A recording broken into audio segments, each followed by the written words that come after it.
Thank you, Senior Airman Arrutia. I will be going into further explanation about how our Borrutenberry system will be implemented with the encephalin process that we came up with to help solve the Air Force's substance abuse disorder issues that we have every day. So the first step is to discover the root cause, which is the chemical dependency which the person suffers from the substance. These root causes can be chronic stress, PTSD, mental illness, or a family history of substance abuse.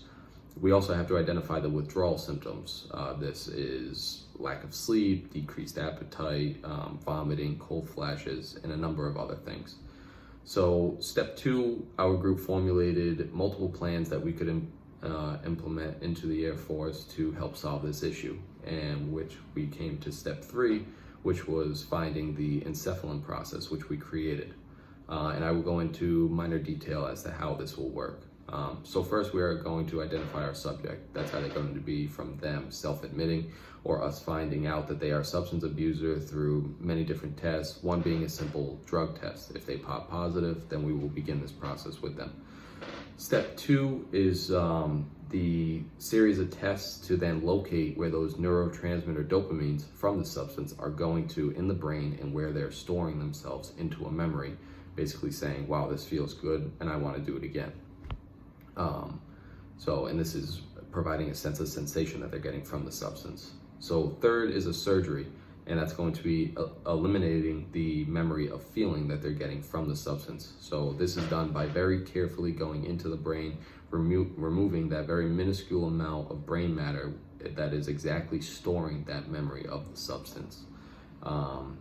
Then the next part of the surgery is implementing a neurochip into the skull. This is done by cutting out a piece of the skull exactly to the size of the chip and fitting that in there flush, and it'll be as if nothing was ever removed, nothing was ever added.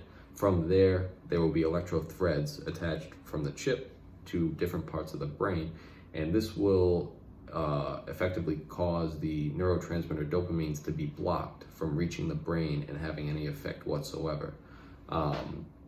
So in doing so, this will also take away the need to use these substances, because why inject themselves or take in that substance if it's not going to ever do anything, because it's never going to be able to reach the brain to give that sensation feeling and also put that into the memory saying, wow, I want to do this again. So step 5 is then to review the impact of our process, and that will be the subject will have to report for every month, no less than 18 months, for routine drug tests. And this will also include a testing process in which they will go into the facility. They will be actually injected with the substance, and through CAT scans and x-rays, they will be able to follow the substance moving through the system up towards the brain and ensuring that the chip and those threads are actually blocking the substance from reaching those particular parts in the brain. So step 6 is ensuring our problem resolution. And this is going to be done by a mandatory of at least 6 months of psychodynamic therapy. And this therapy finds the root causes and helps the patient to overcome those root causes, and which will help them in the future. And this is the conclusion to our Borrutenberry system and the encephalin process. Thank you very much. We are patent pending and waiting for our checks from the Air Force. Thank you.